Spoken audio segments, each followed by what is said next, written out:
Australian Communications and Media Authority has begun investigating Optus over an outage which left people unable to call 000. 600 emergency calls were impacted by the 13-hour outage in New South Wales, South Australia, Western Australia and the Northern Territory, with multiple deaths being linked to the disruption. National Consumer Affairs reporter Michael Atkins joins me now. Hi there, Michael. Now, the Communications Minister has held a media conference about Optus this morning. What did she say?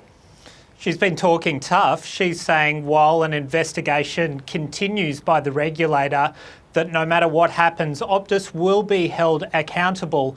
And she said beyond that, the issue of this network outage affecting so many people trying to contact 000 and not being able to get through has raised again integrity questions about the system. This is the second time this has happened with Optus in just a couple of years, and it's also happened recently, although for a much smaller period of time, with Telstra.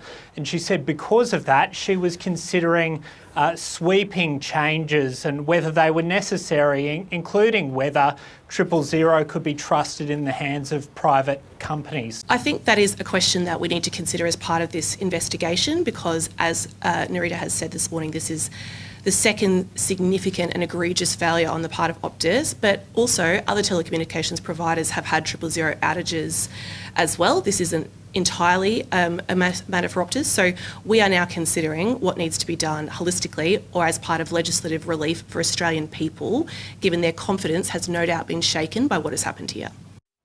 So that was the Communications Minister speaking earlier today. Michael, what will the regulator, the Australian Communications and Media Authority, be looking at with its review?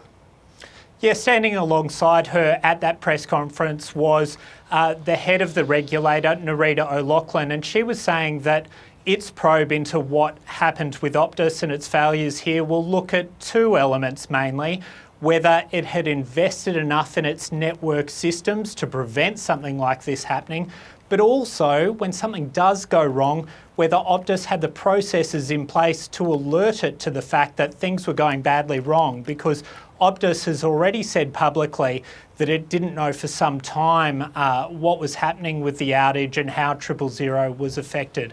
So let's have a listen to Nerida O'Loughlin. I think that's what we'll be looking through the investigation, whether there's been significant investment, enough investment in the network to make sure it's reliable and accessible for emergency call services, but also whether there are systems and processes in place to alert Optus to when things are going wrong, because we're seeing this big gap between when the outage actually occurred and when people were notified. Now, Michael, we know that after the 2023 Optus outage, there was an independent review done. Where are those recommendations at? Were they put in place? What happened? Well, the government says that 12 of the recommendations have been implemented and 6 they're working on, essentially.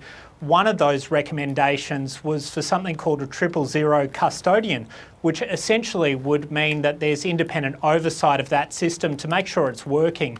And the Minister said today that she's been working over the weekend to work out how that can be fast-tracked, because while her department has established that, it's not in fact fully up and running, and the legislation and other things around it that needs to be in place for it to be fully in place, that doesn't exist yet. So she said she's looking at how that can be fast-tracked and how other recommendations around the public and government being notified of these outages could be sped up.